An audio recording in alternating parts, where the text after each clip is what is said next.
ஒரு முடிவு பண்ணிடலாம் போல், நல்லவங்களுக்கு மட்டும்தான் வந்து கெட்டது நடக்கும், கெட்டவங்கலாம் வந்து தப்பிச்சிருவாங்க. இந்த கதையுடைய ஹீரோயின் ரோகிணின்னு நினச்சி நம்ம பார்க்க ஆரம்பித்தோம் அப்படின்னா நமக்கு இந்தளவுக்கு கோவமும் எரிச்சலும் வராதுன்னு நினைக்கிறேன். ஸோ அதுக்கு நடுவில் இப்போ என்ன பண்ணுறாங்க மீனா அப்படின்னா வந்து டெக்கரேஷன்லாம் வந்து பண்ண போகிறோம், ஒரு டெக்கரேஷன் பூ டெக்கரேஷன் பண்ணுறோம் இனிமேல் ஈவெண்ட்ஸுக்கு அப்படின்னு சொல்லிட்டு அதுக்கு ஆடெல்லாம் கொடுக்கலான்னு முடிவு பண்ண. டிஜிட்டல் மார்க்கெட்டிங் தான் இப்போ ரொம்ப முக்கியம் அப்படின்னு சொல்லிட்டு சோஷியல் மீடியா ஆடு கொடுக்கணும் அப்படின்னு வந்து மீனாவை பேச வச்சு, மீனாவை வந்து கொஞ்சம் நடிக்க வச்சு, அவங்கள போஸ் கொடுக்க வச்சு, ஒரு ஃபேன்சி சாரியெல்லாம் கட்ட வச்சுன்னு பல விஷயங்களை ஸ்ருதியும் முத்தும் சேர்ந்து ட்ரை பண்ணிக்கிட்டு இருக்கேன். ரொம்பவே வெக்கப்பட்டுருக்காங்க. இந்த போஸ் கொடுக்குறது எப்படி, அந்த போஸ் கொடுக்குறது எப்படின்னு எல்லா விஷயத்துக்கும் அவங்களுக்கு வெக்கம் வருது. இல்லை ரவி வேறு வந்துட்டார், வந்ததுக்கப்புறம் அவரும் சேர்த்து வந்து வெக்கப்பட்டுட்டு இருக்காரு. ஸோ என்ன அண்ணி வெக்கப்படுறாங்க அப்படின்னு சிரிச்சிட்டு இருக்காரு. ஸோ எல்லா விஷயமும் நடந்துகிட்டு இருக்கும்போது தான் இப்போ வந்து பார்த்திங்க அப்படின்னா வந்து இன்னொரு பக்கம் இப்போ ரோகிணிக்கு இங்கே ஷோரூமில் இருக்காங்க. அவங்க வர வர பார்லர் போகிற மாதிரி காமிக்கல. பார்லரில் வேலைக்கு போகிறவங்க எப்போ பார்த்தாலும் அங்கே போகாமல் இருந்தால் என்ன லட்சணம்னே தெரில.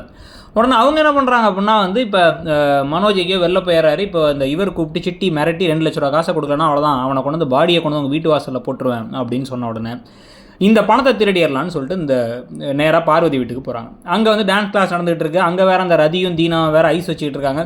அவங்க போனதுக்கப்புறமா இவங்க உள்ளார போயிட்டு ஒரு நார்த் இந்தியன் வீட்டுக்கு போனேன், அங்கே உங்களை பற்றி பெருமையாக பேசினேன் நான், அவங்க ஸ்வீட்லாம் கொடுத்துட்டாங்கன்னு சாட் ஐட்டம்ஸ்லாம் கொடுத்துட்டு சாட்டெல்லாம் சாப்பிட்டுட்டு இருக்கும்பொழுதே நேராக உள்ளார போய் ஃபோன் வருதுன்னு சொல்லிட்டு அந்த பணத்தை ஃபுல்லாக எடுத்துடுறாங்க. பணத்தை எடுத்து இங்கே வந்துடுறாங்க. வந்ததுக்கப்புறமா இப்படி ஒரு மருமக கடையை கொடுத்து வச்சிருக்கணும், இன்னும் பேக்கு மாதிரி வளரிட்டு இருக்காங்க விஜயா.